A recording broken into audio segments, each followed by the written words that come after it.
meeting. I see Ariana is available there. She's such a little fly down there on the wall on my screen. Hi, Ariana. And so we'll go to item 8.3, the request for county pay dust abatement. And Mrs. Schmidt is here, I believe. Is it Pat? Yes, it's Pat. Hi, Pat. It's Molly Douglas. I'm the chairing this meeting, so you'll hear lots from me, and I'll try and let you know who the other members are if they ask you questions. Okay. And thank you for being here today, and we'll go to the request for decision. Terry, are you here, or is it Mark? Or I'm here. Can you hear me? Okay. Yep, you betcha. Oh, I can even see you. I turned my camera on. All right, Terry, could you start us off with this one, please? Okay. Good afternoon, Council, and thanks, Madam Reeve. Anyway, this RFD is just regarding, we had a residence along the Millicent Highway. They're in the opinion that they should receive dust abatements in front of the residents at the expense of the County of Newell.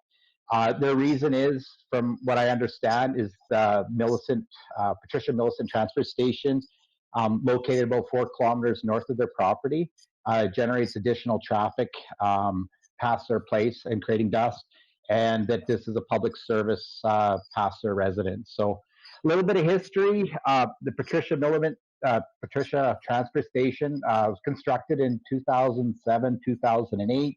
I did get some of this stuff from Mr. Just there.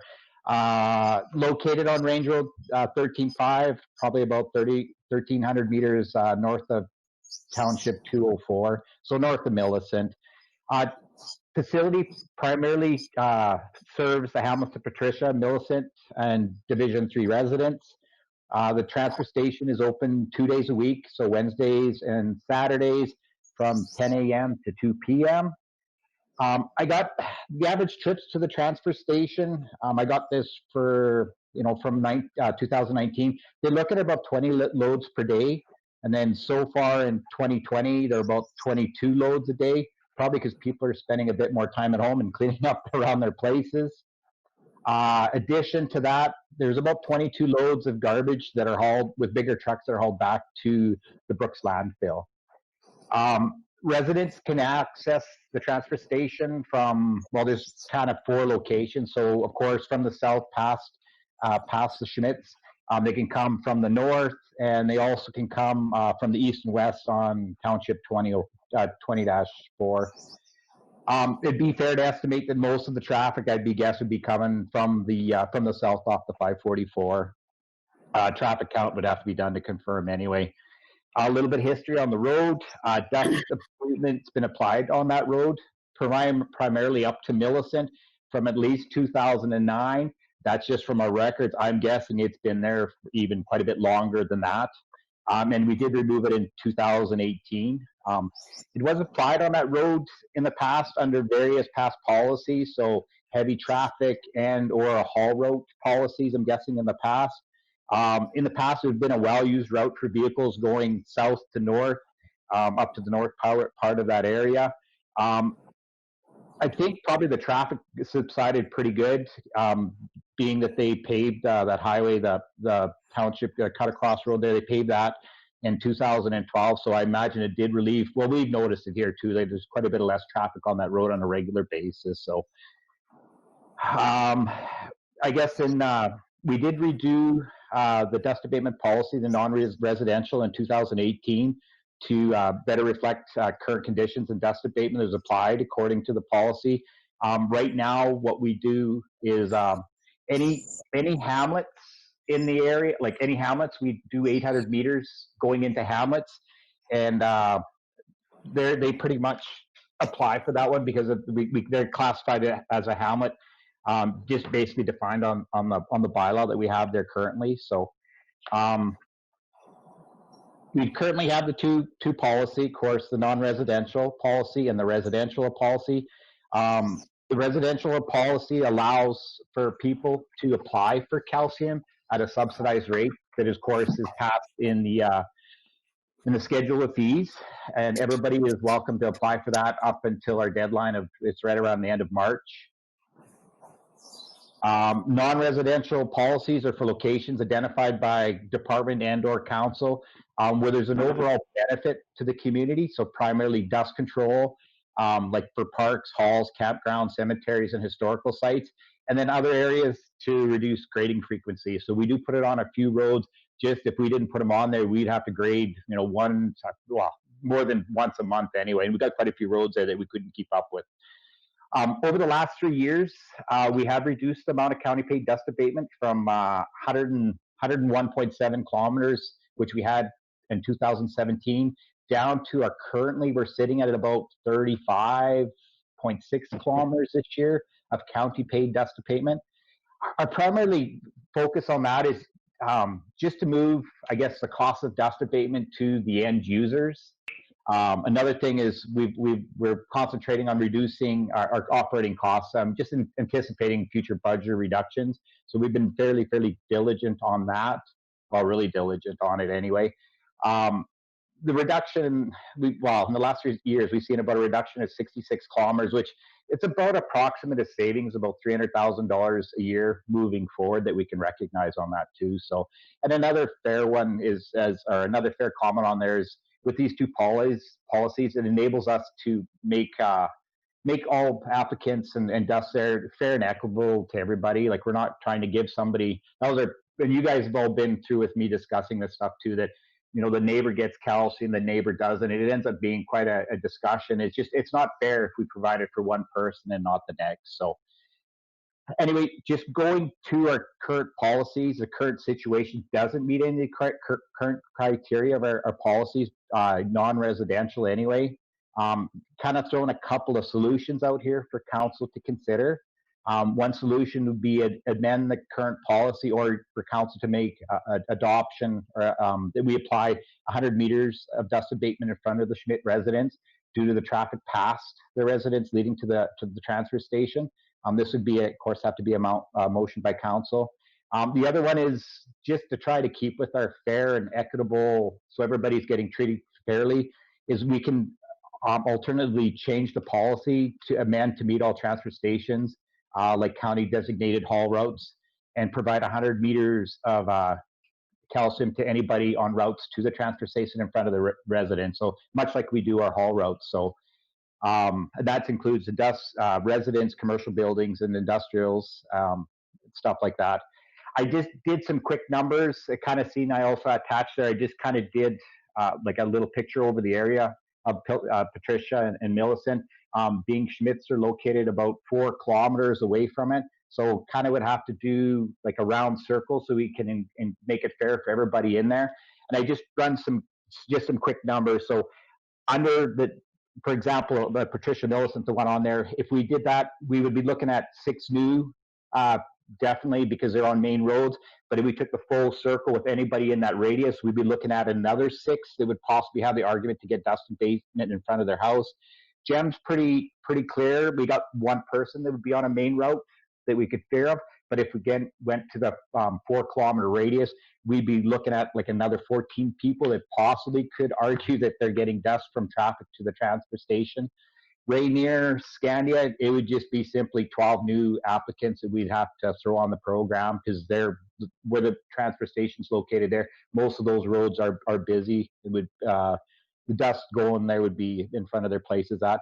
Tilley transfer, we're looking at 6 new, and then potentially another 9 more on roads within the 4 kilometers. So our cost, roughly, right, with this year's numbers that we use, our cost for 100 meters is around $460. If we adjusted the policy to that 4 kilometers, if we just looked at main roads, it'd be an additional cost of about $11,500. And then if we had to actually take the full 4-kilometer circle, included everybody in there, that total cost would be pretty close to $25,000 additional funds for that. So yeah, it's kind of what I had summarized up in an RFP. So thank you. Terry, any questions of Terry before we turn it back to Pat? Brian. Well, my question is to Terry, but it also, if Lionel, you can comment on it. Has has the landfill, the Solid Waste Commission ever dealt with this on their table? Because it's a direct reference to the transfer stations. I say that not necessarily because it's, you know, it is being referenced, but these roads are used for other stuff besides transfer station stuff. So I'm always curious to say it's for one thing or another. I mean, if there's if people are hauling cattle to the lease, I know they use this road for that too. And so how do you justify one or the other? But my question is for both Terry and for Lionel, if you guys have ever dealt with something similar. Thank you. Lionel? No, we haven't dealt with that, Brian. I think more important, we need to really determine how much traffic is on that road going to the transfer station, because there are other accesses to the transfer station that don't involve that road. So get actual numbers, and of course we don't have it. We do have numbers of participants at the transfer station, but not the direction that they took to get there.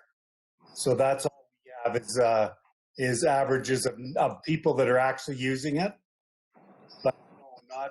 So I think before we can even make a decision on this, we need to determine where the traffic is coming from and how many of them are on this particular road. Terry?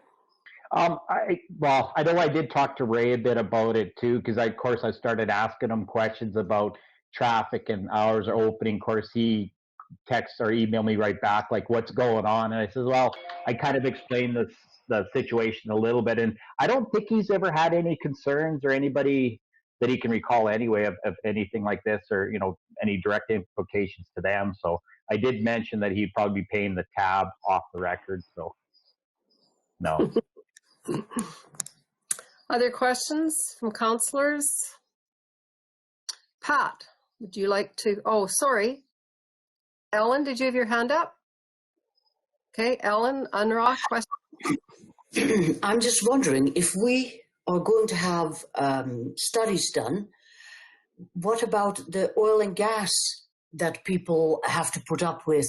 They have oil and gas stations at the end of their road, and they go back and forth and back with huge equipment continuously as well. And of course, there's manure hauls and heavy producers of agriculture traffic back and forth. Do we then do all on this? Is this opening up a can of worms? Because there is a lot of traffic on many roads, and most people have to pay for it if they want the dust abatement. Good question. All right. Any other council questions? Pat. Hi, how are you? Hi. As for how many people are on this road, everyone else on this road gets the dust abatement because they are close to Millicent, within the 800 meters. So I am the only one on this road that doesn't get it. I have talked to the lady at the dump, and she told me that there is between 25 and 35 people that come to the dump, and I am not sure which way they travel to that dump.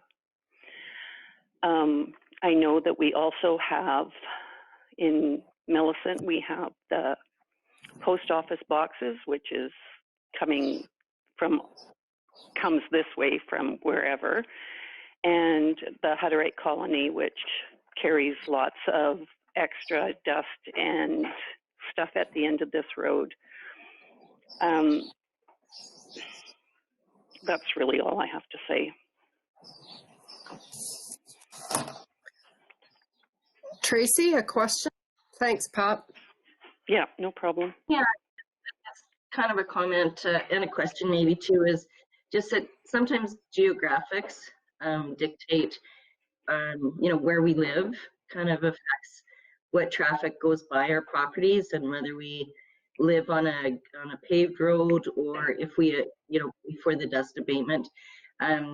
We could, as Ellen kind of mentioned, there's lots of areas where there's situations where you could bring it into a heavy haul road or, you know, like on my road, for an example, there's direct pavement all the way to Waitara, but there's grain trucks that go by my place all the time. So they choose to come down the gravel road versus going down the pavement, but it's my choice whether I pay for the dust abatement or not. So there's so many situations that, you know, in order to make an informed decision on this, I think we'd have to have a lot more detail. How many people are going just to the dump in that way, and where are they coming from, and are they using other locations? So it is a tough one. Yeah, I agree. Pat, I'm curious, do you live close to the road? Yes, we do live very close to the road. So the dust that we get is horrendous. Yeah. Most people close to the road suffer it.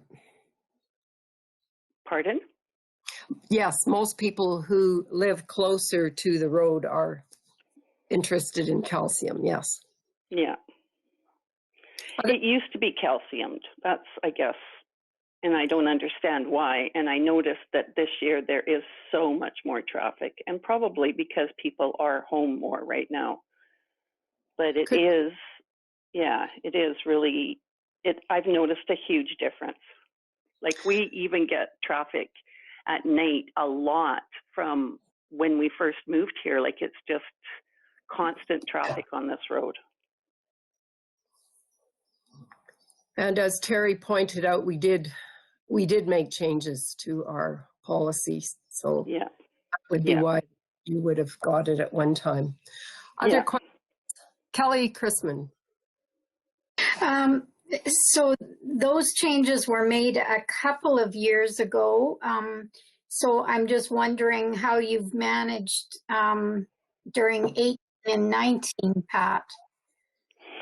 Well, like last year, it was a very rainy season. Oh. So the road was watered down quite a bit. Mm-hmm.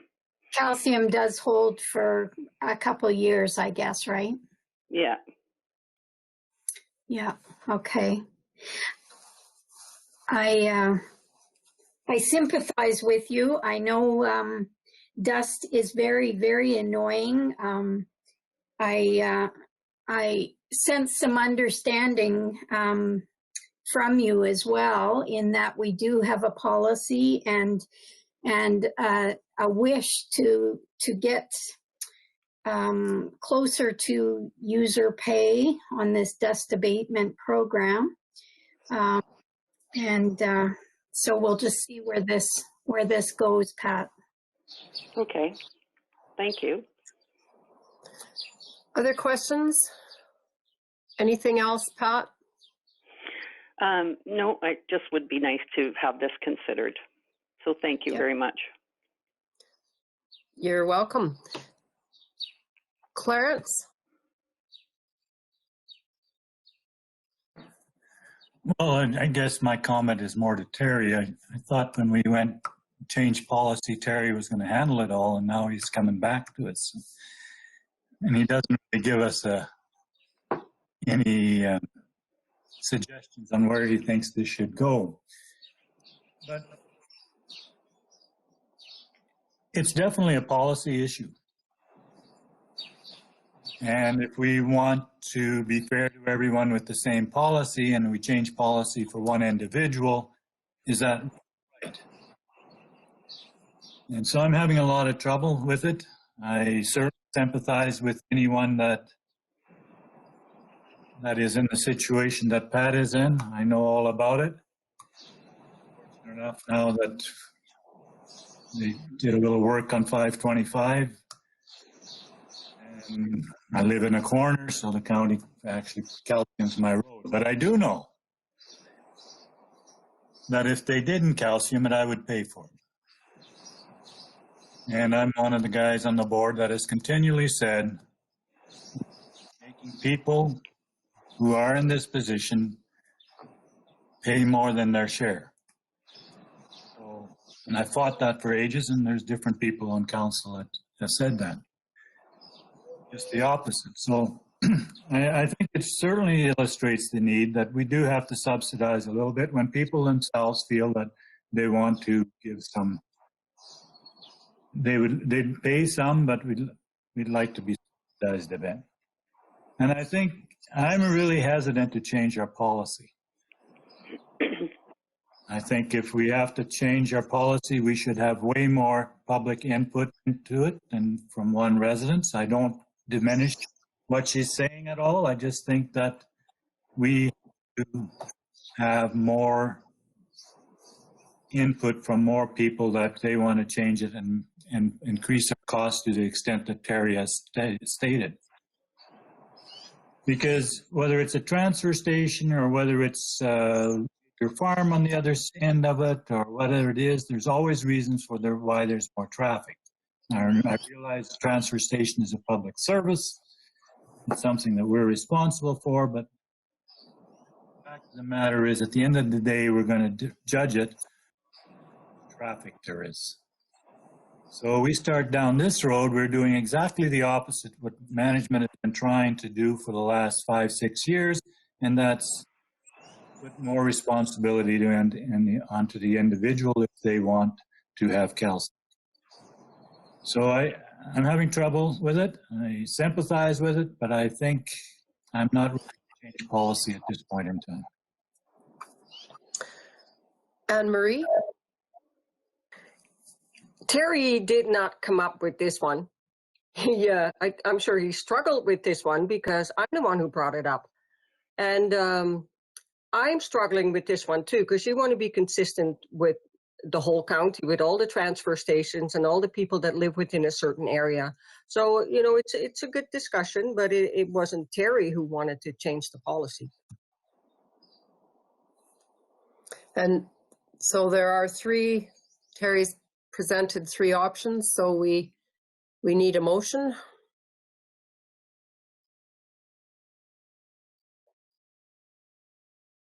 Kelly? I'm of the opinion and ready to make a motion that we follow the course of our policy, and which is option number 1, I believe. Okay. Further discussion on that? All in favor? Opposed? Is carried.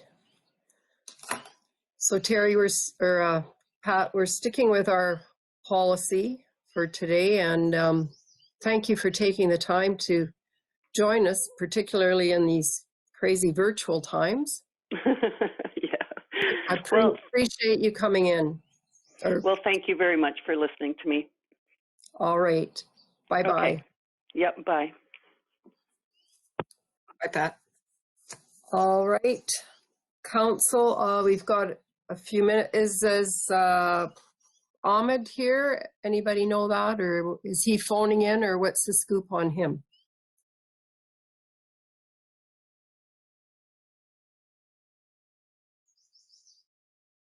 He was given the link to the meeting, so I'm not sure if he's going to be connecting or not. He should be connecting. I'm not. He could do it by the link or by phone. Okay. So Todd will give us a heads up when he joins then. I'm assuming. So we will go. Okay. Thank you, Todd. All right. We will go on into the rest of our agenda. Next item would be 10.2, the Halo Air Ambulance Municipal Partnership. And you might wonder why this is back on the agenda, but it was sort of a request once again from Cyprus, and they, before yeah, June 1st, there was a meeting, and they wanted to give an update in regards to that meeting. There were some statistics sent out, circulated, and I actually had asked them about how they came up with their numbers, because they didn't include any villages in their spreadsheet information, or they had missed out the town of Bazzano. And I think it was just a fairly sort of cursory look at how it could be funded, but whatever the case, they we sent another letter on June 1st explaining what had, or June 9th, yesterday I guess it was, or the day before, explaining again what their plan is. So it was interesting because, you know, it's mainly rurals that support this. It isn't the towns, the cities, not many of them. So our involvement in STARS and in HALO over the years would be certainly a shared service for our urbans who don't participate. And it, you know, the model is a per capita basis, and so most urbans don't like per capita, probably more interested in a Newell Foundation type of funding of most things where it's based on assessment. But anyhow, these guys are passionate, and they would come and see us if you were interested. And for us, I tried to explain to them it's difficult because for most of our area, we have STARS. For some of it, we don't, and Clarence and maybe Wayne could speak to that better than I can. But and I think our goal would be for STARS and HALO to work together. The study that's being done is, I don't think, going to be done until Christmas because they're getting public participation this fall. Hopefully, the accurate facts will be looked at. Those that are heavily involved in HALO fear that STARS and the government are pretty close, and they probably won't be listened to very well. So anyhow, it's back on our agenda. In the past, we have given, I think, $1 for HALO and $2 per capita for STARS, and it's here in case somebody wants to talk more about it or has a change of opinion on it. The Cypress County model is recommending council provide $20 per capita funding for a 5-year commitment, which is significantly bigger than what we've been doing. So, any comments?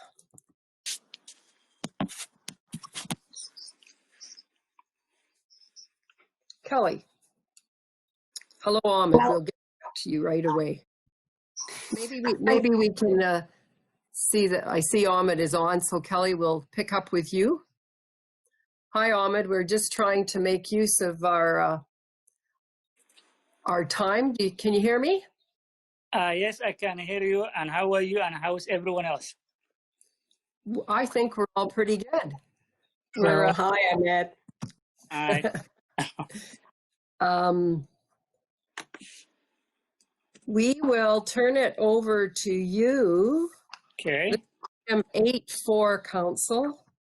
We've been hopping around on our agenda a little bit, Ahmed. So, request for proclamation, Frontline Workers, the First Responders Appreciation and Awareness Day, June 25th, which is a council meeting day, isn't it? That's 2 weeks away. Go ahead, Ahmed. Okay. Thank you very much for giving me the opportunity.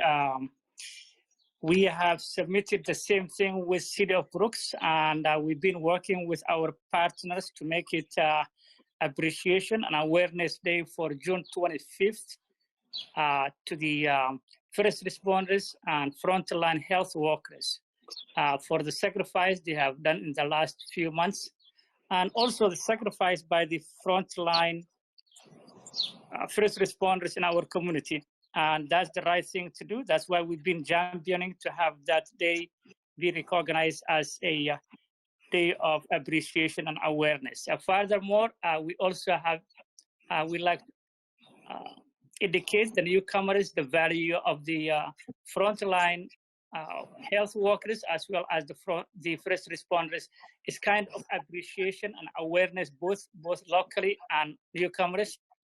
We did one back in 2018 with Medicine at College.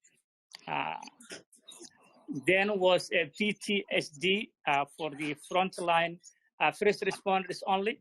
But this time is recognizing both frontline health workers and our responders. And that's why we asked for the county as well as the city to recognize that day as the awareness day and education and awareness and appreciation for those people. Okay, thanks, Ahmed. Questions, anybody, or comments? So you're requesting that we declare it, proclaim it that day, and you also are doing a little driving tour to the various places I see. Yeah, we're doing a thank you tour that day. We have a lot of actually partners. We will be driving to say thank you. We hope we also delivering flowers to the services and medical clinics, RCMB, EMS, as well as the fire department.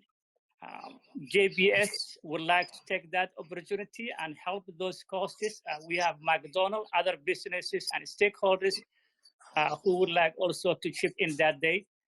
We also have a group of bikers who also joining that day for the thank you tour.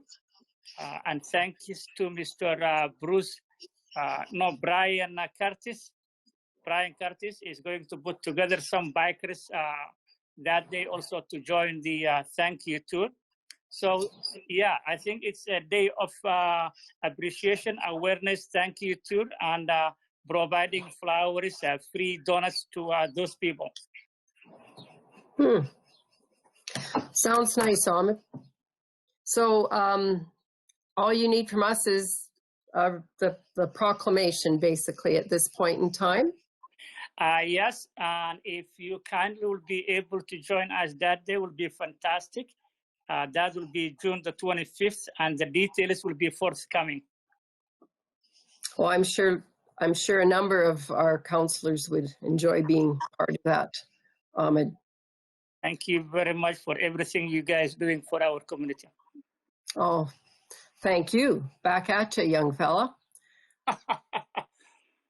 Any other questions? Yeah. Any questions? Could we get a motion, perhaps? Hubie? Hubie will make the motion to declare June 25th First Responders and Frontline Health Workers Appreciation and Awareness Day. All in favor? Opposed?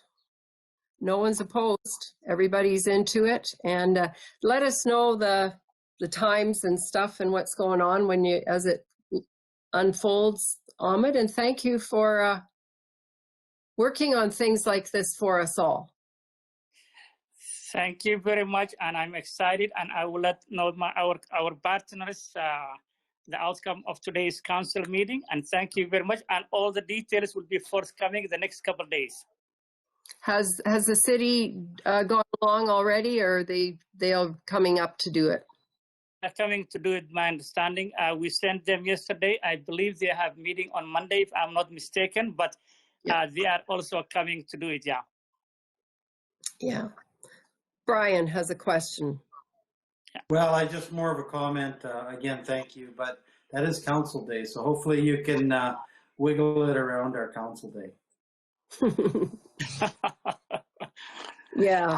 Hopefully it's later in the afternoon or something. I believe it's going to be, we'll let you know.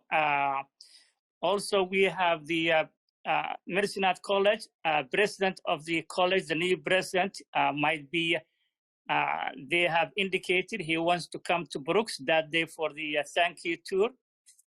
We are also going to extend invitation to our MLA and our MD. So we'll be sending the invitation the next couple of days and the details of the event of that day. Thank you so much. Thank you very much and have a great day. You also, Ahmed. Bye-bye. Bye-bye, guys. Bye. Bye. All right. Kelly, you were at a question regarding Halo or Stars. I just wanted to include Bassano in that wingspan that our population or our community doesn't quite reach the Halo mark. So, along with Rolling Hills and Scandia, that would be further outside their wingspan. The eastern part of the, yeah, okay. Yeah, I just wanted to be clear on that. Mm-hmm. Yeah. Clarence. Kelly, what are you saying, that Stars can't reach Bassano? Oh, that Halo doesn't reach out to us. It doesn't come this far. Right. Yeah. And Stars and Halo both can reach Rolling Hills. Okay. That was not the case a number of years ago, but when they've changed helicopters, they can. So we're dealing with time now, not ability. Like I said before, I think it was Monday already, and it really puts us in the county in a really tough position because we get served by both. And really, I think there has to be some other answers than what we're seeing today. Brian. Do we as a county or individuals have an opportunity to make, I don't want to use the word recommendations, or when they talk about this review that, Molly, I think you indicated it's going to be completed towards the end of the year on the air ambulance service. Do we as a county have the ability to have input into that? I can't see why not, Brian. I think they're going to have public participation, so. I guess, when the Stars guys were down, I don't think it was this year, but last year when they did their presentation to council, I don't know if many of you had the opportunity to listen when I was speaking to the one gentleman, I can't remember their names and I apologize for that, but I said, there's a logical solution to this, is you move the Stars base out of Calgary. You move it to a place like Gleason, Bassano, Standard, even Strathmore. They have the ability then to reach all corners of southern Alberta. They don't respond to anything within the city of Calgary. There's no logistical reason for them. Ground ambulance makes more sense for that. So they don't have a logical reason to be within other than technical, and those things can be overcome. So that would be my recommendation for them, to look at a system where they aren't located within the city of Calgary, because then they could make it to the far corners of our province and back to the primary hospital for care. But it's probably too simplistic, because there's more things involved than just my recommendation or my suggestion.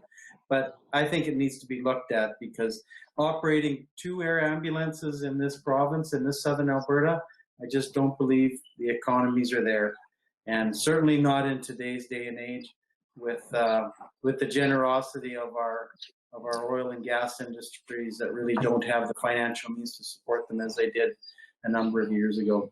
That it's unfortunate, but it is the reality. And I know Halo is doing and I'm not sure if it's Halo, I believe it is, but there's a group of people that are doing a superb job of doing a fundraising drive right now. But the reality is when you're looking for millions and you're raising thousands, I think the writing's on the wall, and that's unfortunate. But I don't believe it's sustainable without some logical, logistical intervention. Thanks, Brian. Wayne. I think, just an opinion here, maybe we should be making a strategic decision here where our money goes. Right now, we're giving $1 per capita to Halo and $2 to Stars. Stars is getting all the money all over the province, or they get a huge, they can raise a lot of cash. Maybe we should just say, no, we're going to take that $2 and give it to Halo, so it'd be $3. Them out a lot more than it, like, if Stars losing our $2 is not going to even come breaking them, but we can keep Halo going for a while maybe. And I agree with Brian says, we can't continue having 2 services here. We've got to come up with a better solution. But in the meantime, if we lose Halo, there's people who could die because of it. And maybe this is a decision we have to make, is just throw our money behind Halo. Marie and Clarence, rather than just giving the money, Wayne, I would be in favor till waiting till the end of the year. I want to see the report, so at least we base a decision on some facts and not just feeling. Trouble is, they might not be here at the end of the year. Yeah, and $2 from us isn't going to save them. And it's just like Brian says, we're raising, Halo didn't go out and do the fundraising. It just came out from general public, Tabor, all those areas, started giving donations and stuff. I don't think that's the way you can run an organization. That's just pushing, and you're just prolonging something that's not going to happen. So, for some reason, the provincial government has seen fit it's funded, and that's where the funding should be coming from, and the majority of it. And if I were to say something as far as if we want to fund one and not the other, I'd probably go the other way. More of our area can be served very quickly by Stars than they can with Halo. So you and I are in an area where they can get here quicker. Yeah, it's just prolonging the inevitable, unless it's provincial buy-in. I would, however, like to have perhaps we can have the Halo people come, or we can just send them the message. I don't know.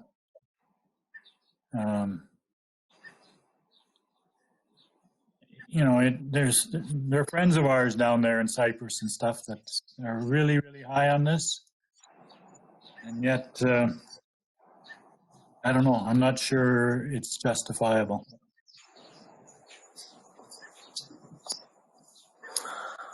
Anyone want a Halo presentation?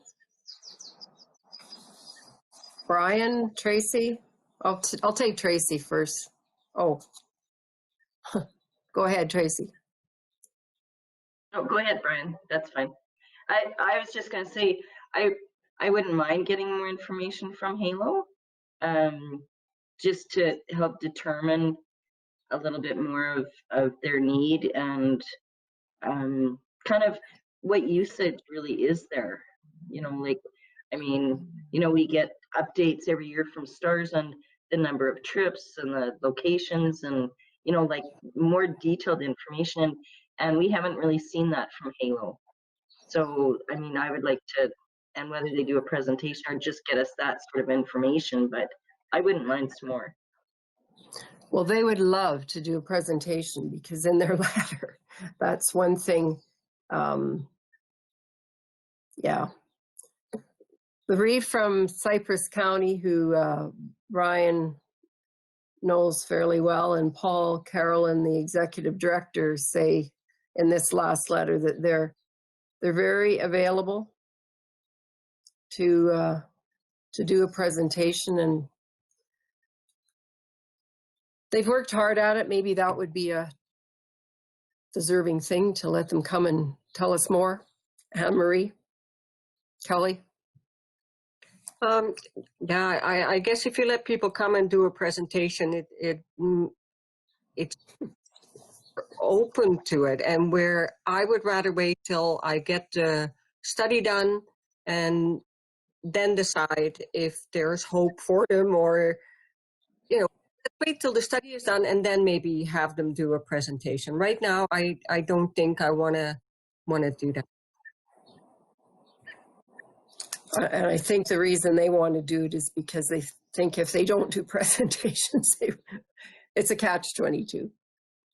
Yeah. Kelly. And for me, I was thinking the same thing. When you invite somebody in with a presentation, there's an expectation. Now, in with that expectation can be right or wrong, but I would hate to give them a sense of hope, in my opinion, that we will be there for them in a bigger way this year or next year. We did have a presentation. I'm going to say it wasn't over a year ago. And maybe Lane could help us with that. It wasn't that long ago. And I remember the call numbers were very low presentation. So yeah, I at this point don't need another presentation. Okay. Is everyone fine with that? Tracy? Yeah, I'm okay with not having a presentation, but I would like to see some updated numbers if we can get a report. Well, I guess I can find out numbers like what they serve, who their trips and stuff. Okay. All right. We will move on to checks for payment. Item 10.6.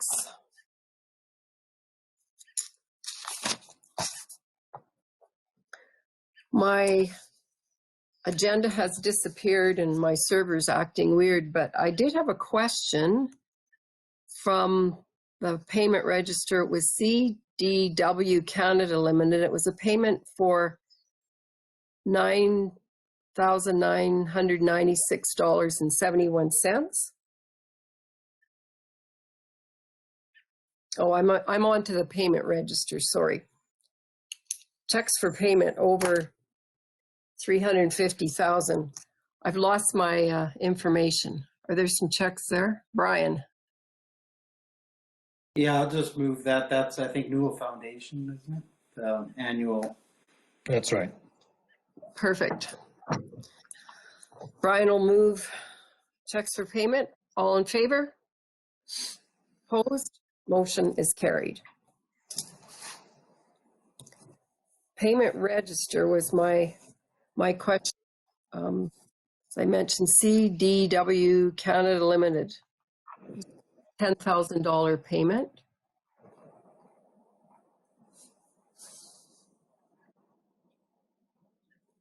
And I don't need the answer right at the moment. We can go on. Any other questions? Get a motion to accept the payment register. All in favor? Opposed? Motion is carried. Any requests for function of council? Kelly? A couple things. I'm going to drag you back to the check listing. I had a question around the Tilley honorarium for Annie Simpson. Just it says Tilley honorarium, Annie Simpson. And it's a small amount, $120 or something. But I just wondered what that was about.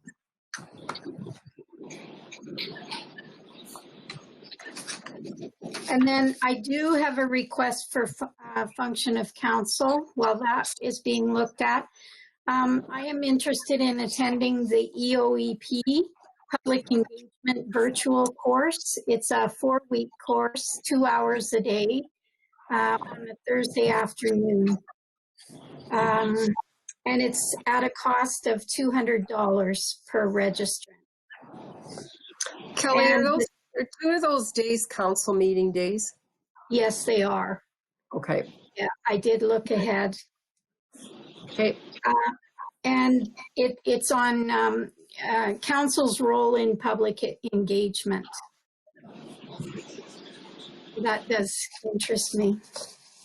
Okay.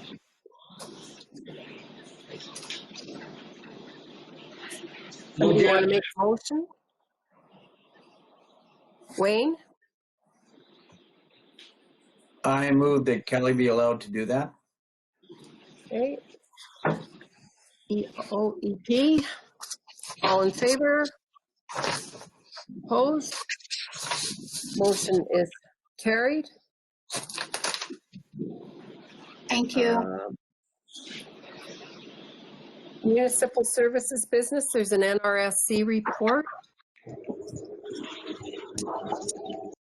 And municipal services report as well. Mark has joined the meeting again, so we'll pass it back to him. Okay, thank you very much, Reeve Douglas. Grader operators, obviously we've been having good spring weather, I guess. We do some grading, then it rains and roads get muddied up and rutted up and we go at it again, right? So full swing of regular responsibilities of road maintenance. Still got some soft spots out there, still have some frost boils, recent rains in Bazzano area. I think you guys just about got 2 inches of rain over there earlier in the week.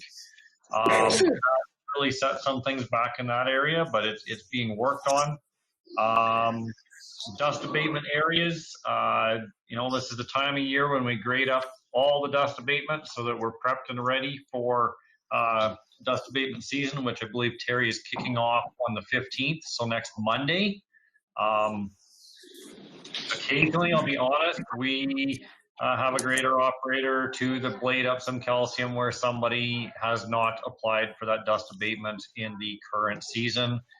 We do get phoned on it. There really isn't a whole lot that we can do to improve our communication between who's applied, who hasn't applied, who you can grade up, who you don't grade up, because honestly, a grader operator is out there to remove road hazards from the dust abatement locations and stuff. Just this time of year, they're out there to grade up the majority of them where applications have been made. So we'll see if we can do something in the future, but that's a very tough one to try to navigate with grader operators and who has applied and who has not, what can be graded and what can't be graded. So my apologies if you guys are hearing things from your ratepayers. It's one of those things, and we generally hear about it in the office here. Winter stockpiling program with the truck drivers is complete. They've been spot graveling frost boils.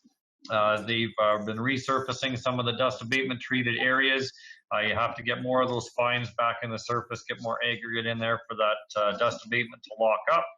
And on top of that, they've got, at time of preparation of this report, they had 16.5 kilometers of roads resurfaced as part of our annual resurfacing program. So they're making some pretty good progress already.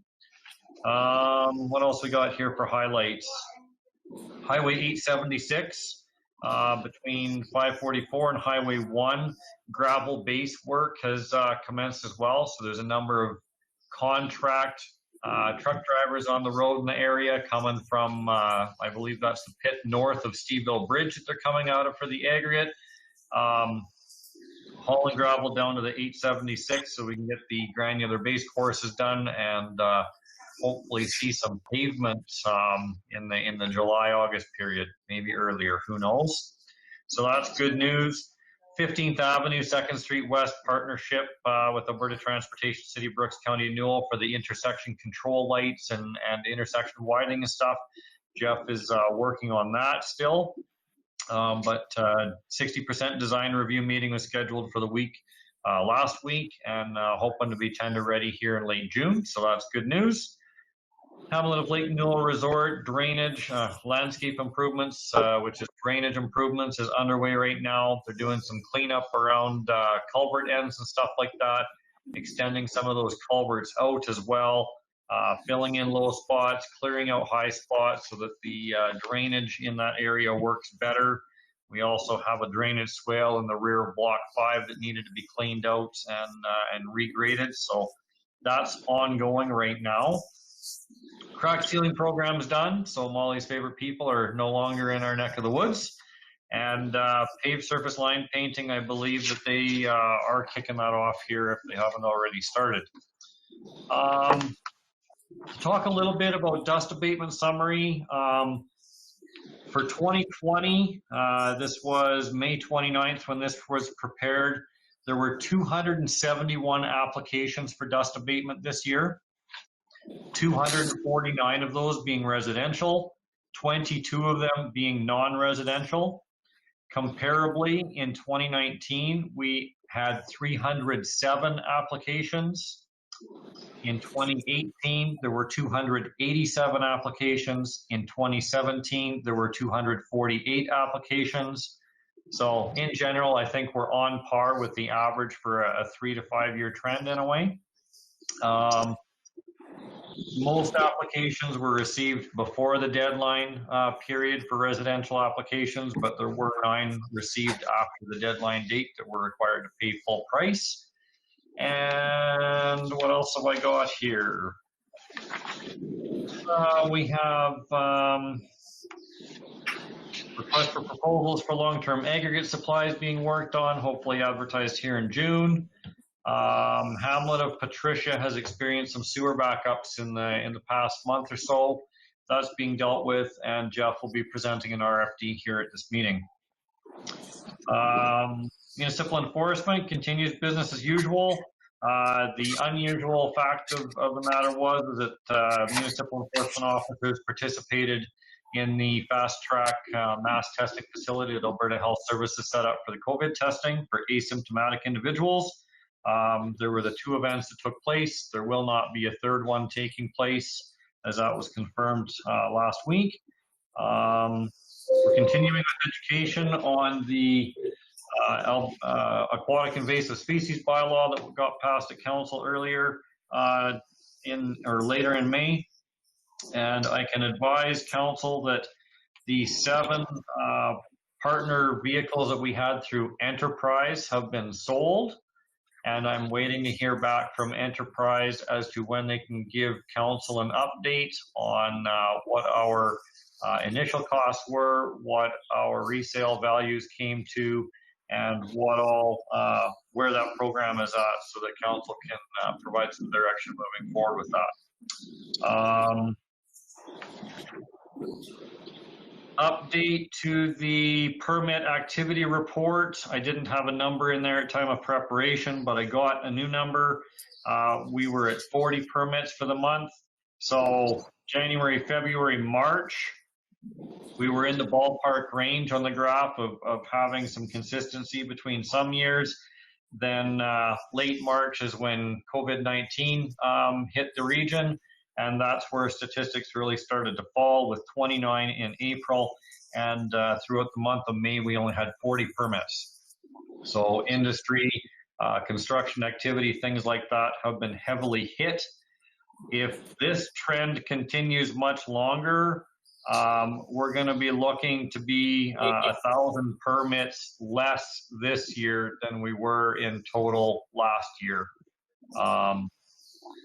I don't think that that's news to anybody around council table. We know that everything in the region with the economy has slowed significantly, and hopefully with phase 2 and phase 3 is being looked at for reopening the economy, things pick up and get out of the gates and racing real fast to try to make up those losses and stuff. So if there's any questions on the report, I'd be willing to attempt to answer them.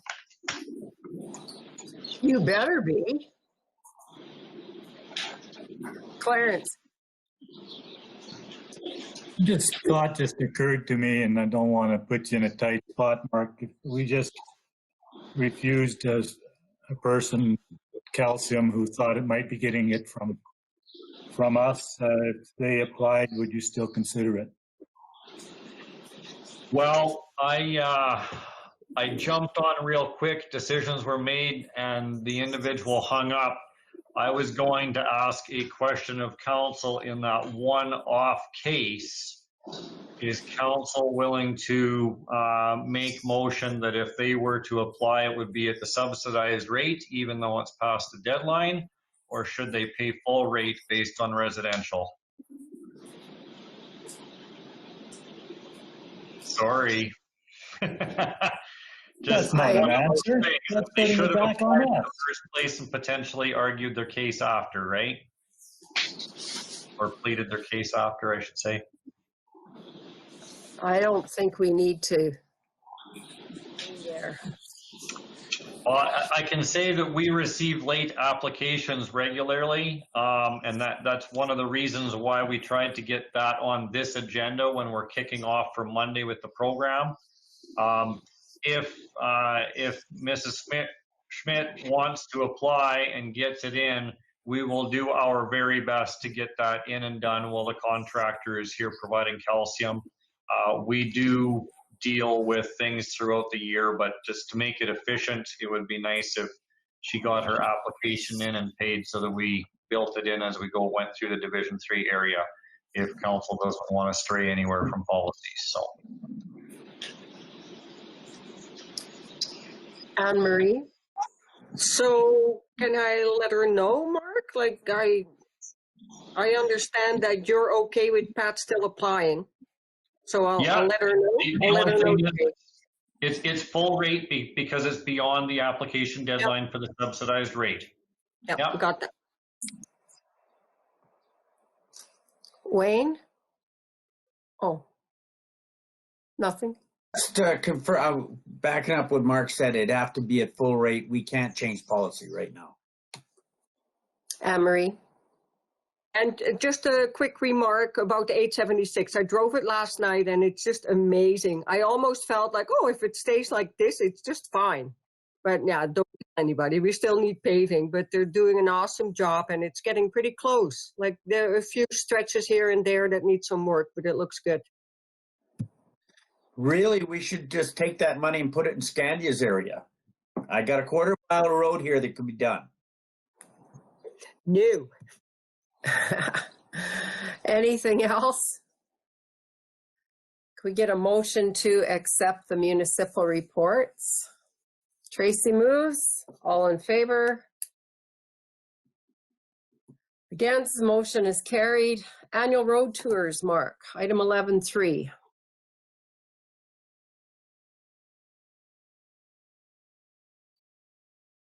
Don't tell him his mic is off. Thanks. Yeah, one of them things. I was listening, but I didn't quite tune in to hear what was decided with the 2020 rural beautification stuff. But anyway, here we are at this point in time. Business is what we're striving to do as usual. Road tours were scheduled in the early part of September, I believe it was last year. And interested to know what council would be interested in doing this year. I've included my suggestions that includes Todd's input as well, because we collaborated on that last year, which I thought went very well. And interested to know where council would like to go with road tours this year, if we're on par as suggested, or if we look at canceling or what due to current situation. But figured we needed to plan as business as usual, and if for some reason situation does not permit at the time that is chosen, then that's just what the case is there, but we couldn't not be planning at this time if we were going to. So What month was it in last year? August? Either late August or early September, because I know harvest was in full swing and we couldn't get in to really meet with any producers or anything like that. So, Tracy. Yeah, I think it went over really well last year, and I really like the idea of opening it up to our fellow colleagues in other municipalities. I think it helps to bring awareness and just builds partnerships and relationships. So I think I'd be in favor of going ahead and planning, and if it has to be canceled, so be it. But I think we should go ahead and follow the same. You guys did a great job last year of the information and stuff you provided for us, and I think we should just give her. So, Mark, in your planning, you would have to plan for social distancing, so it would be a much smaller group of people or more buses, or? Well, I guess this is the challenge right now. My suggestion would be that we plan to do as we did last year. And if we run into the social distancing challenges, then perhaps that's where the decision gets made that we not have a tour, because we would have to have that many more buses or something to be able to get us around, right? And maybe it wouldn't work as well with the camaraderie and partnership building and stuff like we did last year. But yeah, that's what I'm really interested to know, where council would like to go with that. Thought the one bus was adequate last year. Council did have somewhat of a limited invitation list that we put out, and not sure where council would like to go with that invitation this year, since things have changed again, right? I personally don't see a lot changing with social distancing anyhow in the next months. I just think that's the way we're going to be living. What do the rest of you think? And we can look at planning for that then, right? It would just mean securing a second bus probably to be able to get the same number of people around. I don't know. Other thoughts? Brian. I like the suggestion that Mark had. I plan as if we're normal operations as you did last year, and if we have to alter stuff at the end, either canceling it or if it's logistically possible to add another bus, do that. But my preference would be to try to get back to a normal situation as much as possible. So can I just ask for clarification on how far we extend the invitation? Because last year it was City of Brooks and Town of Bazzano. Should only be ones that have signed an ICF or a recreational. Whatever direction council gives me. I finally put a smile on Kevin's face today, so that's good. No, I think you extended to, what's the capacity of one of your buses? I don't remember. I wasn't on one. What did we have last year? I think we had a 30 or a 36, but we had Terry, Jeff, Todd, Mark. I think there was 5. Will was on the bus. I think there was 7 of us or 8 of us on staff that were on the bus, so leaving capacity for about 30. If we're going to plan it, I think it should be made in case it doesn't happen. Like, it's not a waste of time, because it could be postponed until we are more normal. But I think that should be kept in mind, perhaps, before we do a lot of planning. I guess you have to plan. You have to get a plan in place. But really, it's just time and effort to come up with what we're going to talk about, our talking points and our route. And we're going to narrow it down to a quadrant this year, being the northeast quadrant with Patricia and parts of Division 8 and 10 and stuff. And when we get to it, you know, it's a 3-week notice to send out invitations to confirm people. And really, we're buying the water and snacks and stuff just in the same week that we're going to be going on it. So it's not like a big, great deal of money gets thrown at it. Confirming the transportation is probably the biggest thing. So. Okay. We don't need a motion for that. Direction's enough, I would think. Sure. No, that's good enough. Yep. Same as 2019. Good stuff. Although you have a motion on here. Yeah, I didn't know what to really do. I guess if council decides they want to receive it as information and just provide general direction, we can do away with motion if you want. Good enough, guys? I think so. Play it by ear and plan as you go, and make it so that it's not wasted time if it needs to be postponed. Okay, Mark, you have other stuff. Tilley back. Oh, sorry. Brian? Just pointing out you have a question, Kevin had his hand. Oh, sorry, Kevin. Madam Reeve, I was just going to respond to your question on CW Canada Inc. with regards to the payables.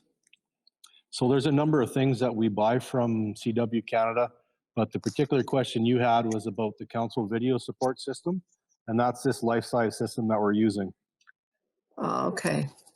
So it's a licensing for that, but we also buy Adobe from them.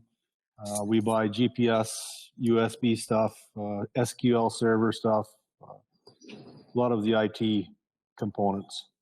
Okay. It just didn't sound like a IT company. I was confused by what they had in there. Subs, I think it said, and I thought, subs? Yeah. And I didn't know where to jump in, so I thought this would be the good chance to do that. Thank you. Thanks, Kevin.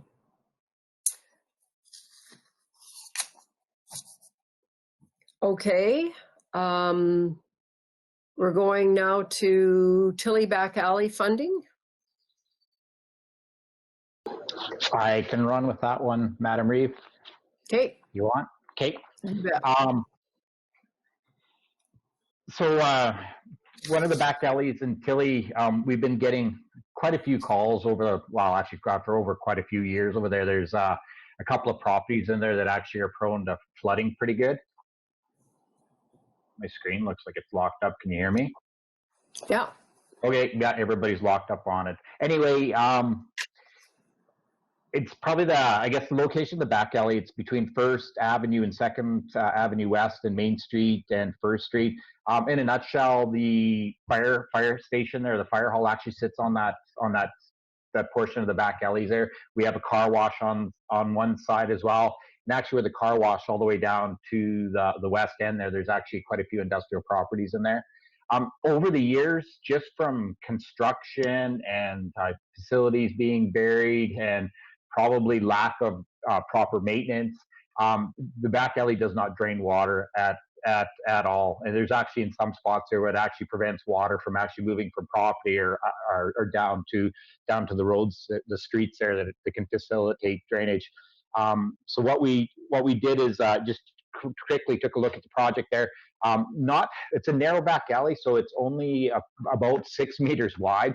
Not enough room to have a sufficient driving service for people to access the back alley, and then also put in a nice drainage ditch. So we decided just to regrade the road so it all drains to the west end, and actually put a gentle swale in the road so the water would kind of gather in the middle of the roads and then drain our roads off in adjacent properties.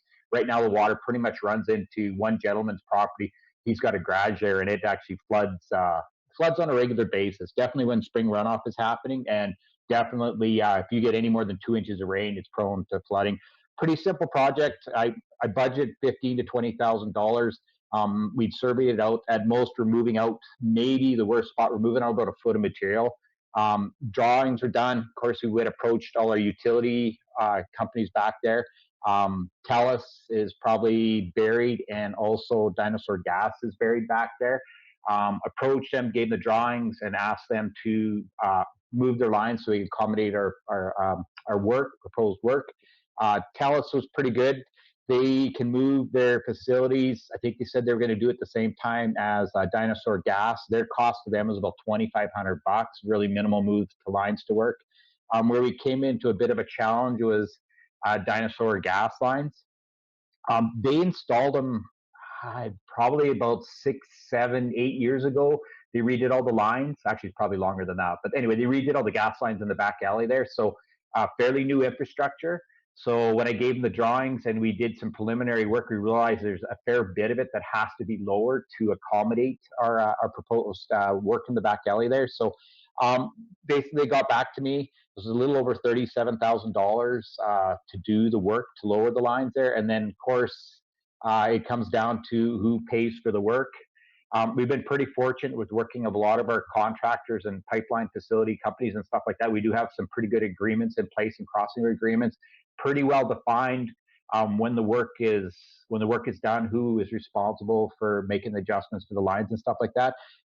Dinosaur Gas is a little bit more of a challenge. We are working with an agreement that was in the 90s with the village of Tilley at that time. It is an agreement that's pretty simple, does not really define responsibilities of work such as this. So they basically felt that it's our responsibility to lower the lines. Mark did take that agreement and also Tellus's and Fortis agreements and did present it to Brown-Lee. They did come back with opinion, and I think Mark forwarded that to you guys, to council yesterday. I guess in a nutshell, it looks like that we are probably responsible for paying the cost of lowering the lines.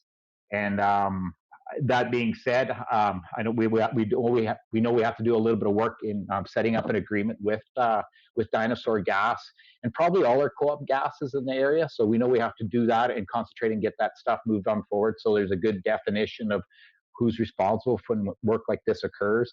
There's good information in that Brownlee package. I can go over it, or Mark probably can go over it too, because he reviewed it with them over the phone here this week. So I guess all I'm looking for, or all we're looking for, is just funding. This will come out of our maintenance budget. I do have room for this here, for this additional cost on there. So it's just it's a cost of $37,000 to be funded from our Hamlet Road maintenance budget for lowering the gas lines in Tilley and their back alleys there. So either you guys agree to assist us or compensate Dinosaur Gas for this, or refuse to compensate Dinosaur Gas. That's all I have, and my screen's locked up, so I can't see anything. Can you hear us? I can hear you. Yes. Okay. So who would be doing this work, Terry? The gas lines work? I believe I can't remember which company. It's a local company that does all their work already. I can't remember which one it is off the top of my head.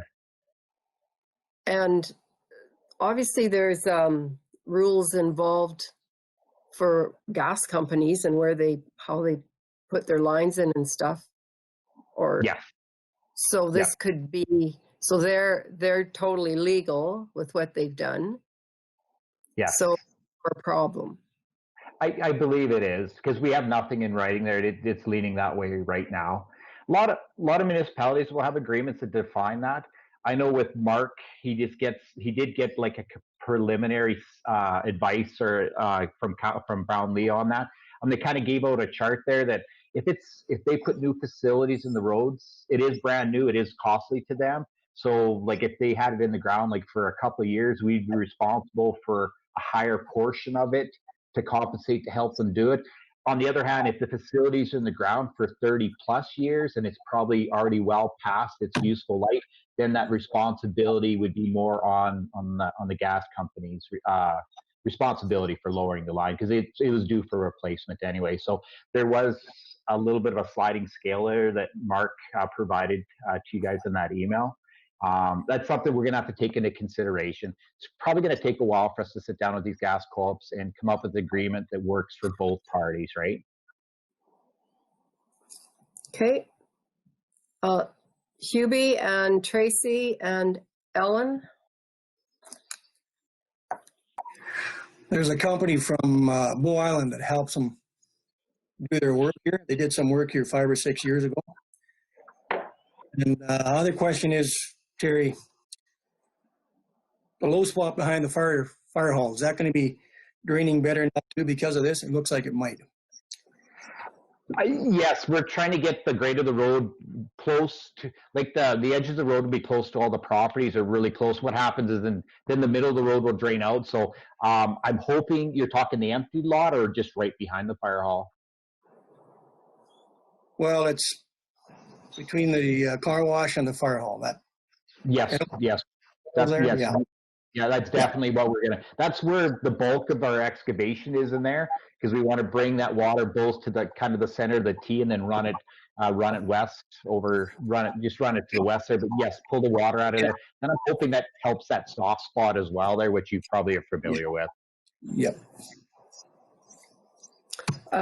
Tracy.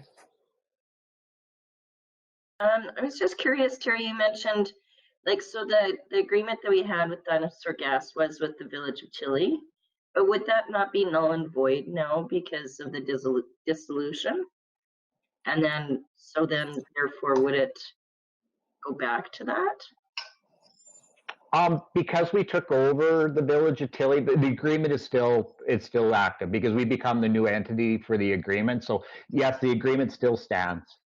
And if there was no agreement in place, I think it would they still got a pretty good case for us lowering their utilities.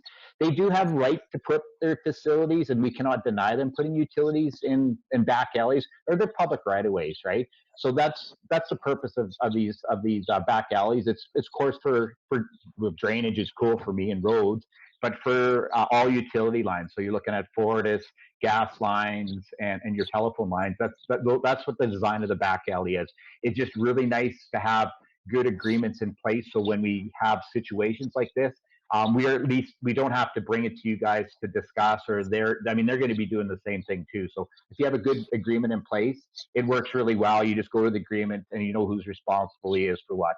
TELUS agreement, they got kind of a blanket one. It works really, really well. They know as long as we give good notice, give plans, give them notice they can do their work. TELUS they do move all their lines at no cost to us, 99% of the time. Same with Fortis. There's agreement in place. It's laid out that way. It's good. Gas co-ops are a little bit unique. They were put in to service farmers, and it's actually somewhat administered or direction from Alberta Agriculture, which is weird. They actually don't play by the Gas Utility Commission. They still have to play by a little bit by their rules. All gas utilities still have to do by the Pipeline Act or Z662. So that's as far as how they bury their lines, cover, and all their integrity testing and stuff like that. They do it. It's a Pipeline Act Z662. That's the same thing too. That all oil companies and gas companies burying lines have to play by those rules. They have to play by it. They have to follow those rules too to make it safe for the public. But as far as the administration, it's the Gas Federation, and it found it really weird, Alberta Agriculture, and that's just how it was set up, probably in the 50s and 60s when they introduced gas co-ops, mostly for farmers, right? Ellen.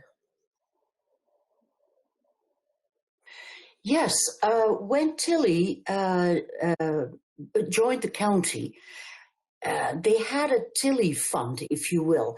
Is there still some funds available, or are they designated to different specific things? I'm just, because if my memory serves me right, there's still a fund in the Tilley fund. Am I correct in that? I'll need help. There is some money. Hubie? Kevin knows this story too. That was all used up for community and building up the community again with the infrastructure, right? Right, Kevin? Matt has. Is Matt on here? Yeah, there's just over 50,000 left in that Tilley fund, and it's been designated towards the landfill reclamation project, which Terry's going to get done this year. Was that a tongue-in-cheek or what? Wayne. Well, Terry said we have the money in our Hamlet fund, so I don't need it, but I guess we have to, so let's just get it done and get it over with. And maybe that guy's garage will finally dry out. So is that a motion?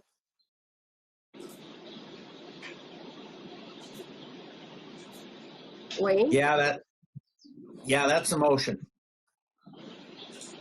That's the recommended action. Any other discussion on it? All in favor? Opposed? Motion is carried.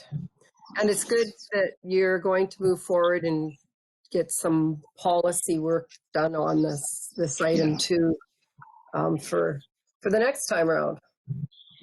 Hey, thank you, Council. You betcha, Terry.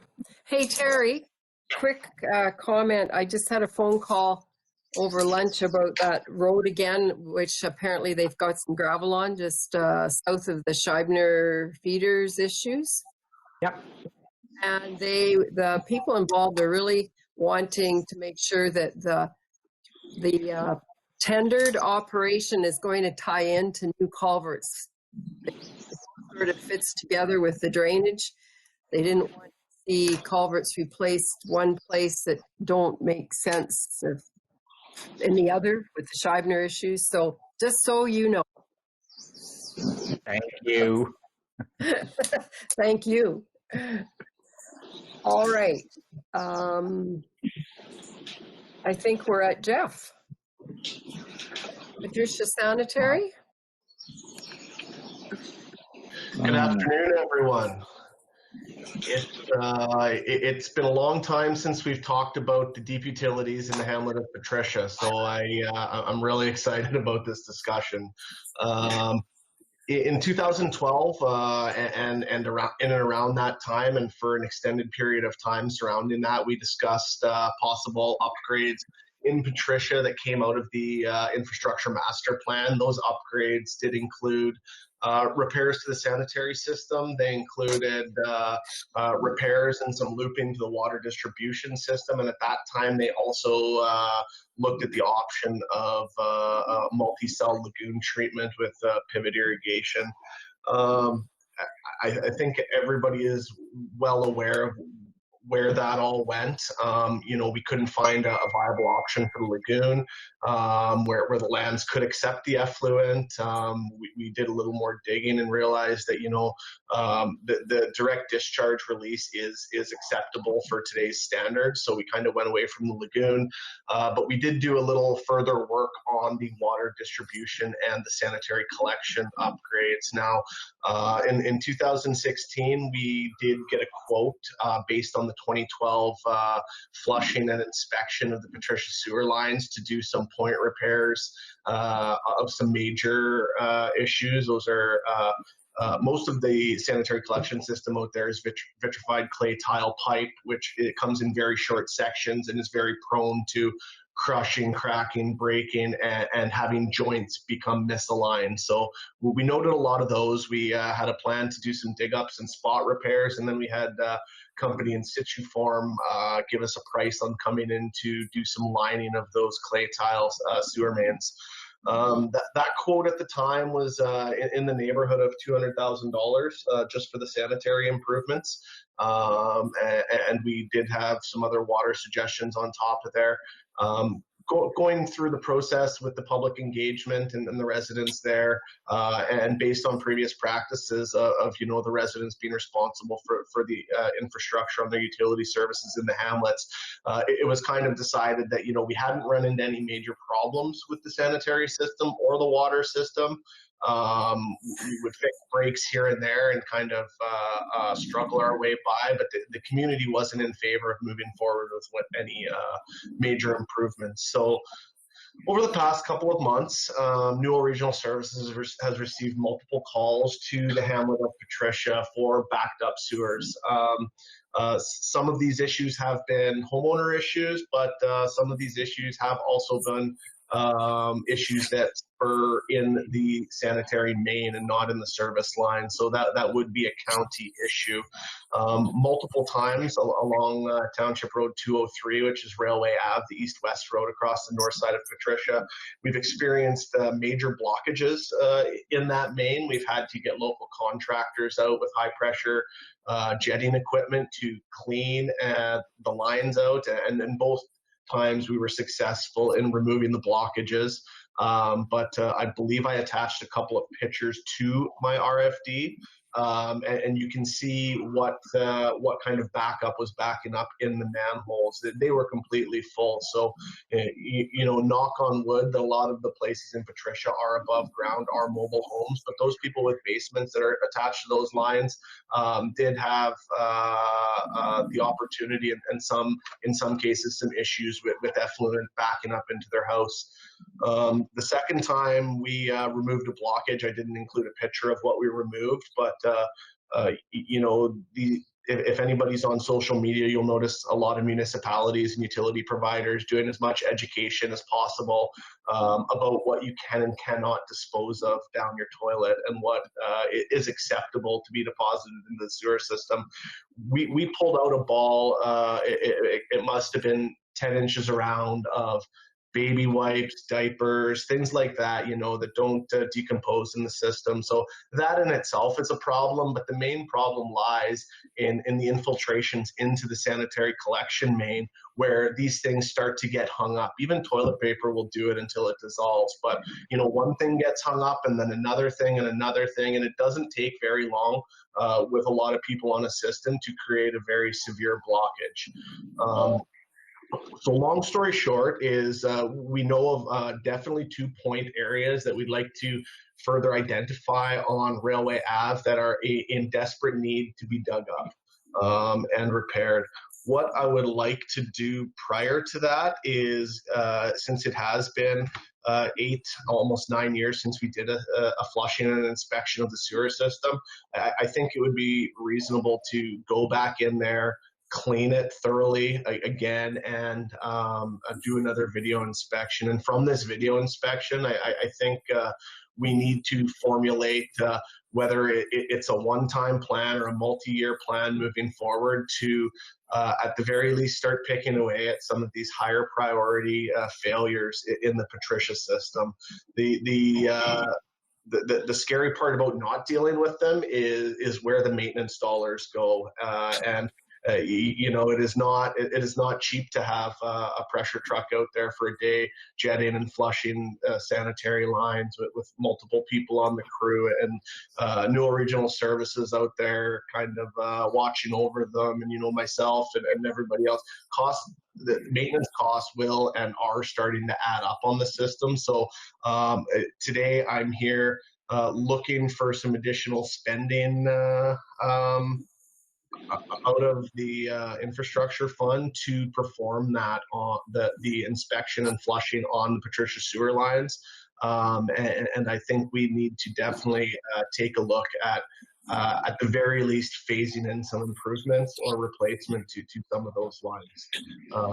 I think that's a long-winded version of it, but I can answer any questions that anybody has. Thanks, Jeff. Questions?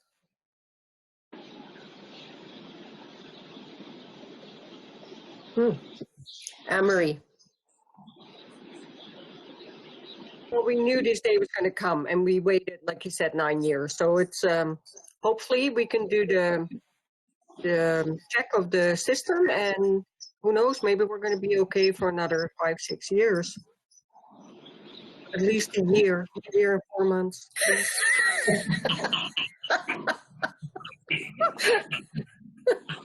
I'll make a motion. Back in 2016, when we decided not to proceed with any of the improvements, we were in a position where we weren't experiencing these problems. We knew we had infiltrations and failures in the collection system, but we had yet to experience any backups, any basements flooded, anything like that. So, there wasn't a real major push for this.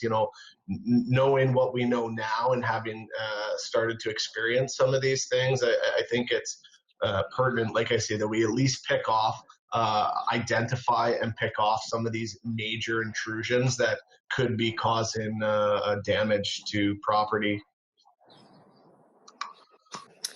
Clarence, Kelly?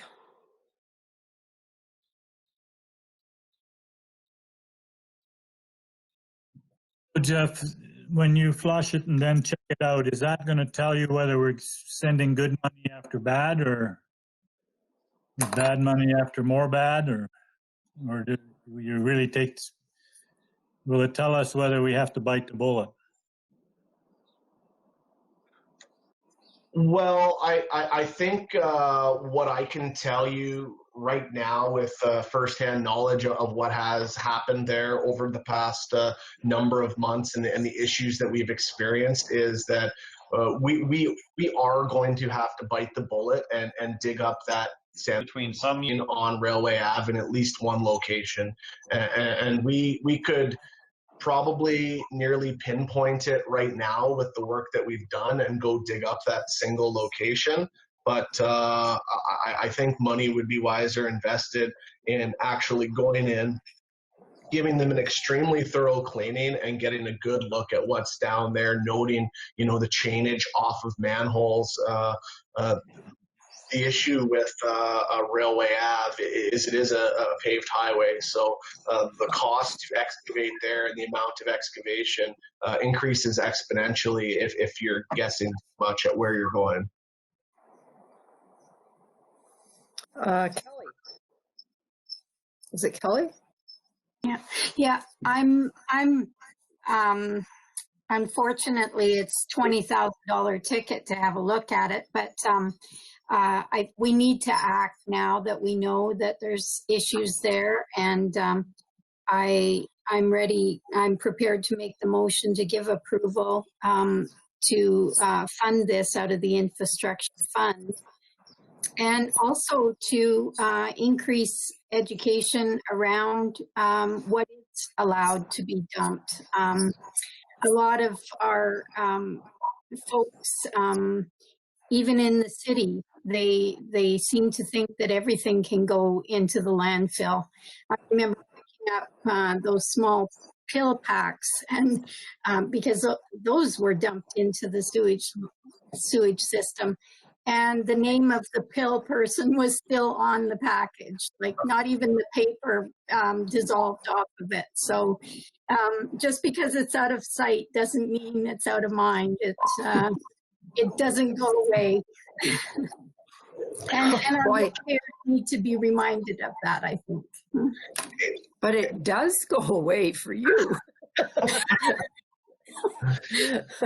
It's unbelievable what you will pull out of lift stations and unwrap from the impellers and lift station pumps. My first year in public works, I think it was 2011 or 2010, we removed a pair of blue jeans from the impeller at the Scandia lift station. I remember that. I mean, it's just. We blamed it on Ryan Andrews.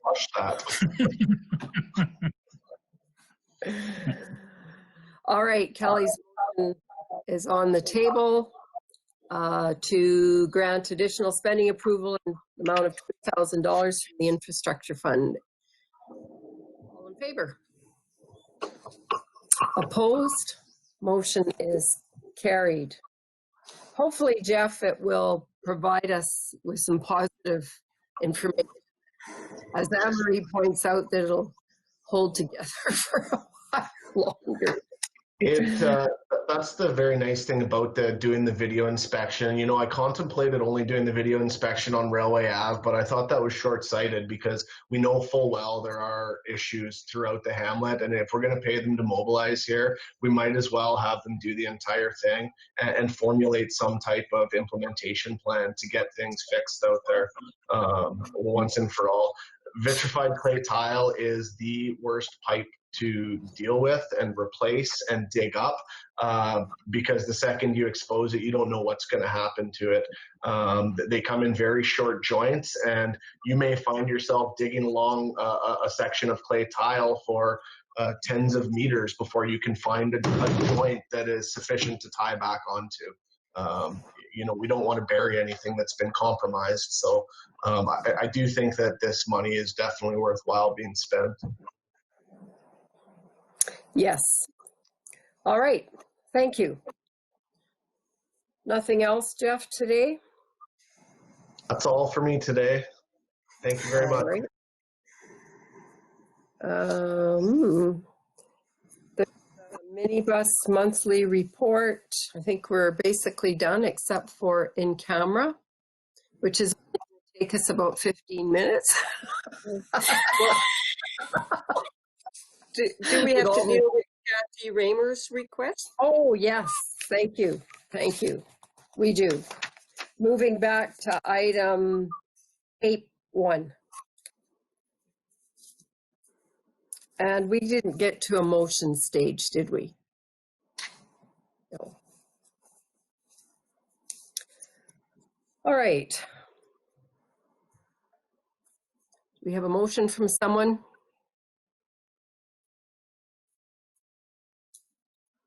Anne-Marie? I'm not too sure how to word the motion, so you guys should help me, but I think my motion needs to say that we want to wait till we have an ICF in place with the Village of Duchess, you know, similar to what we did with Zano and Rosemary before we are in a position to go ahead with funding requests. Brian? So as was pointed out to me by Yvonne when I spoke to her last week, she said we do have an ICF signed. We just don't have the recreation component done. So maybe worded in such a way that addresses the recreation component of it, not necessarily the ICF. It's part of the ICF, Anne-Marie, but I think it's important to be specific as far as especially when it comes to mirroring the agreement that we have with Bassano. I think that needs to conform and we need to have that continuity that is similar to Bassano's. Right, thank you for that, Brian. Yeah. So the motion would be to deny the request. Can we postpone or the request until we have, due to recreation agreement, until a recreation is reached with the Village of Duchess, as similar to the town of Bassano? I don't know, that's a hard one to word. Kelly's got her hand. It's better. Well, I see my mic's on. Sorry, I left it on. The point that I wanted to make is that she's asking for infrastructure money. So in reality, or capital money, we hold the purse strings of the capital money, even with the Bassano agreement. And I'm sure that that's what we're going for with the Duchess agreement as well. So is the intent to hurry along the recreation portion of the ICF? Or is there another reason to put it off? I'm just looking for a reason, because it is going to come to us because it is a capital project. So we either deal with it now, or which I think we can do that, in my own opinion. But if you wanted to hold off in the hopes of hurrying along the recreation agreement with Duchess, then that's another angle. Well, if that's a question for me, I'm not sure if I want to hurry along anything. I just don't want to do one-offs while in the process of working on the recreation. There's still a lot of questions, and like Clarence brought up earlier too, we don't even really know how much money we need. Like 350 million was thrown out there to replace all the rec facilities. How much getting in, how much can we spend each year? So I would feel more comfortable if we don't make one-offs, because we could have another one next week, until we have these rec funding ICFs in place. And further to that, even our own bigger county picture, not just with the mini munis. Kevin. Thanks, Madam Reeve. I'll just make a couple comments. So we do have agreements in place with Rosemary and Bassano. Bassano's a new one, and Duchess. So we would have a couple options. Certainly we could go with the existing agreement if this is emergence in nature, meaning that they want to get it done during this off time, as Kathy had indicated. We could certainly follow the existing agreement where the partnership is clear and who funds what. So it doesn't take into account services that are done by a goodwill or one partner is providing them and not billing for them. I do think those services need to be included in the future, and that the true calculation be done by all parties that are putting in, the village and us, that are putting in some efforts and costs to different things. But in the short term, we could go by the existing agreement. Duchess would pick up their share, we would pick up our share, and it would move forward. I do think the rec funds that we put aside when we did this program, this is to deal with the County of Newell's partnership share of all of these agreements. And until these all roll out, we're not going to know exactly where we are. We do know that we are sitting in a better position today than we were 4 years ago. But like Matt had indicated, we're in no position to what we may need to be in moving forward. But until we get these in place and understand the new funding arrangements, until these capital plans come together to know how many millions of dollars are going to be spent over a 5-year period or a 10-year period, we're not going to be able to analyze exactly how much we're going to need. And when we set the $500,000, we took into account that we weren't putting anything away for capital. So we averaged out the mill rates that we charged previously. We add a little bit more. So it is a little higher than it was on average before, but we all know it's going to be needed. And it's just a matter of being able to determine exactly how much the need is going to be. So I agree that we got to get them in place and we have to know where we stand. But in the short term, if this is something that needs to move forward for that community, we could move it forward based under the agreement that's in place right now. Wayne? In the agreement that's in place right now, wouldn't Duchess have to agree with the funding also? Say if we decided to put in with, say, $100,000, their portion, I'm not sure what that would be, but their council would have to agree to put those funds out there. And I'm pretty sure, I'm just guessing, but I don't think they might have that funding right now. So. Well, certainly the agreement is set up so that the recreation board does that work, and then it comes back to each council. All it talks about is that we have to apply a mill rate to the assessments, which is identifiable for us plus matched based on that, and then the city or the towns, the villages equalized assessments. So it's around 26% village rate now and 74 county, somewhere in there. I don't have the exact numbers, but it's about that percentage. So it's not 50-50 what we're looking at negotiating for the ICF, but it is a means to be able to get it to go forward as long as the village is prepared to enter. Council can obviously pay for 100% of it if you want, but you know that's the partnership the way it's set right now.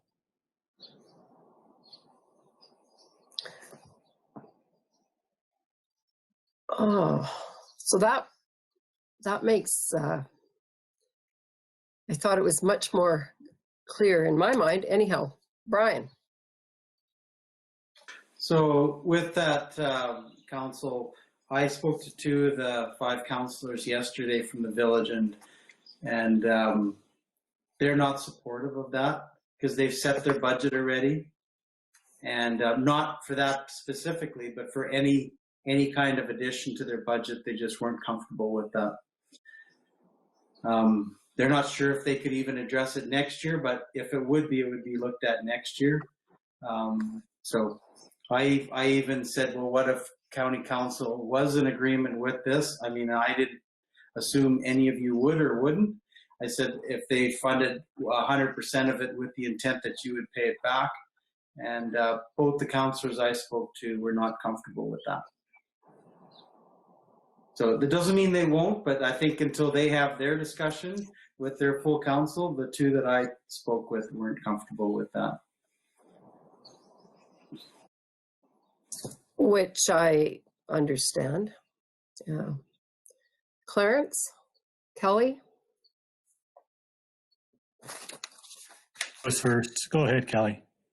I was just going to say, and Kathy did say that it was all funding or nothing at the beginning of her presentation. She wasn't asking for a portion of, she was asking for full funding. So, yeah, I agree with Anne Marie's suggestion now, and it's on hold. Okay, so if we put it on hold, would it be maybe smart to just table it until we get the recreation part of ICF done? Is that a way to do it? But isn't a bigger, oh, Clarence, go ahead. Well, I don't think I'm going to say anything that Kelly didn't already say. I totally agree that she was asking for 150,000, not to be shared with the town. Specific remarks were made. The town doesn't have any money, or the village doesn't have any money. So it's either we hold up the process or we approve it, and it's all coming from the county. And if we're going to not approve it because that we don't have an ICF together, so be it, I guess, but we'll hopefully do that fairly quickly. But I just have a tough time that we're the holdup because we haven't got our programs together. In 4 years, the dollars coming from that area are definitely more than that are going back to it. And so I don't know, I just feel a little bit for the rank and file person out there.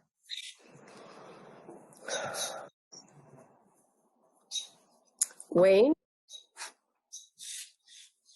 We can have these agreements in place, but it still wouldn't mean anything gets done, because it sounds to me like no matter if we get to a 50-50 agreement, the village still doesn't have that money.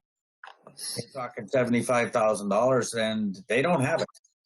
So if nothing gets done, then we sit back and we keep collecting our money and like rec fund, but nothing goes out because our partners don't have the same funds to match it. And maybe that's not good. I don't know if that'll work either. So, Anne-Marie? Well, I don't feel comfortable just handing over $150,000 for a rent in the village of Duchess that they are not part of. So I think I'm going to amend my motion to decline the request. And that's all it's going to say.